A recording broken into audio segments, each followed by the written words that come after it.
Kira-kira yang sini. Assalamualaikum warahmatullahi wabarakatuh. Perkenalkan, kami dari kelompok 3. Saya Cuci tolong.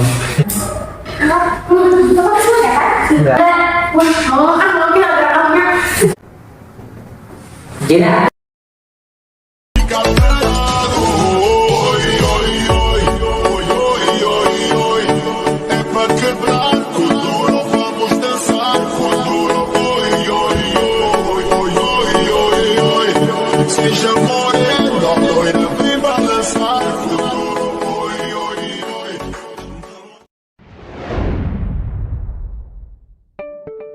Beberapa konsep ekonomi di zaman Yunani kuno yang berkembang pada saat itu adalah pertanian merupakan dasar perekonomian. Tata dan perilaku ekonomi berkaitan erat dengan satuan sosial di mana kegiatan tersebut berlangsung.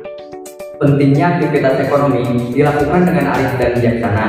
Konsep ekonominya berdasarkan ajaran kitab suci bahwa cinta dan uang adalah akar dari segala kejahatan. Kemudian, produksi dan barter dibenarkan hanya jika bertujuan untuk memenuhi kebutuhan hidup. Distribusi dan barter barang atau jasa hendaknya diatur secara adil dengan pengaturan struktur masyarakatnya sehingga setiap warga masyarakat memberikan yang terbaik sesuai dengan kemampuannya.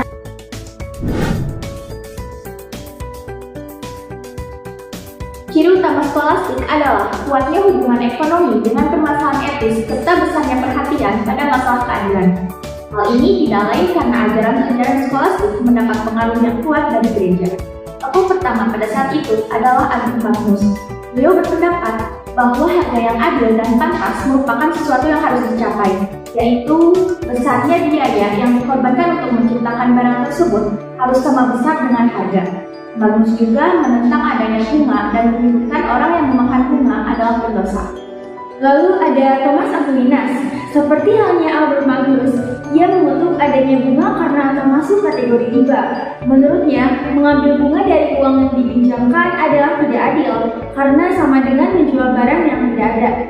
Menurut saya, pandangan dari Albert Magnus dan Thomas Aquinas saat ini tidak dipakai lagi. Karena pada masa sekarang, uang selain sebagai alat tukar juga bisa dijadikan sebagai modal usaha dengan cara menginvestasikannya pada usaha yang menguntungkan.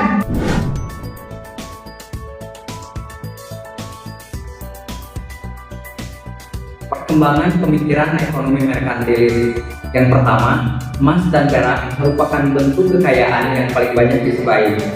Selanjutnya, negara harus mendorong ekspor dan memupuk kekayaan dengan merugikan negara lainnya. Lalu, kebijaksanaan ekspor impor perkembangan harus dapat meraih surplus dari penerimaan barang. Kolonisasi dan monopolisasi perdagangan benar-benar dapat dilaksanakan secara ketat. Lalu, penentangan atas bea, pajak, dan restriksi terhadap mobilitas barang harus dibangun pemerintah pusat yang kuat guna menjamin kebijaksanaan merkantilisme, serta pentingnya pertumbuhan penduduk yang tinggi disertai dengan sumber daya manusia yang tinggi pula.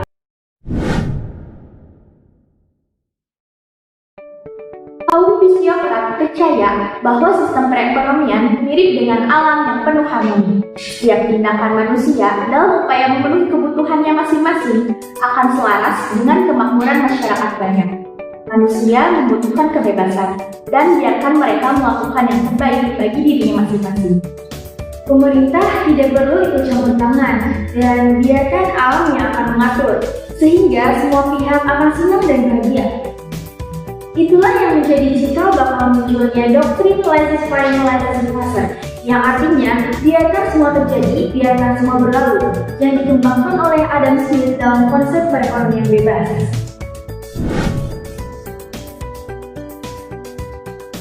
Teori yang dianggap relevan dengan zaman sekarang yaitu teori Yunani kuno.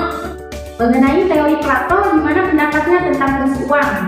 Dalam bukunya Politika, Plato menjelaskan bahwa selain sebagai alat tukar, uang juga berfungsi sebagai alat pengukur nilai dan alat untuk menimbun kekayaan.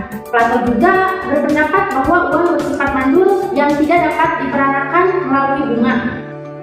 Seorang filsuf lainnya yaitu Aristoteles yang merupakan murid dari Plato. Aristoteles memberikan sumbangsi pemikiran awal tentang konsep harga dan nilai. Menurutnya, kebutuhan manusia itu tidak terlalu banyak, sedangkan keinginan manusia tanpa batas. Aristoteles juga mengecam kegiatan produksi untuk memenuhi keinginan manusia yang tanpa batas, dan hal itu dianggap sebagai sesuatu yang tidak alami. Mungkin seperti itu perkembangan ekonomi di zaman Yunani kuno. Skolastik, Merkantilis, fisiokrat, dan analisis kesesuaian konsep yang relate dengan zaman sekarang. Sekian pembahasan kali ini.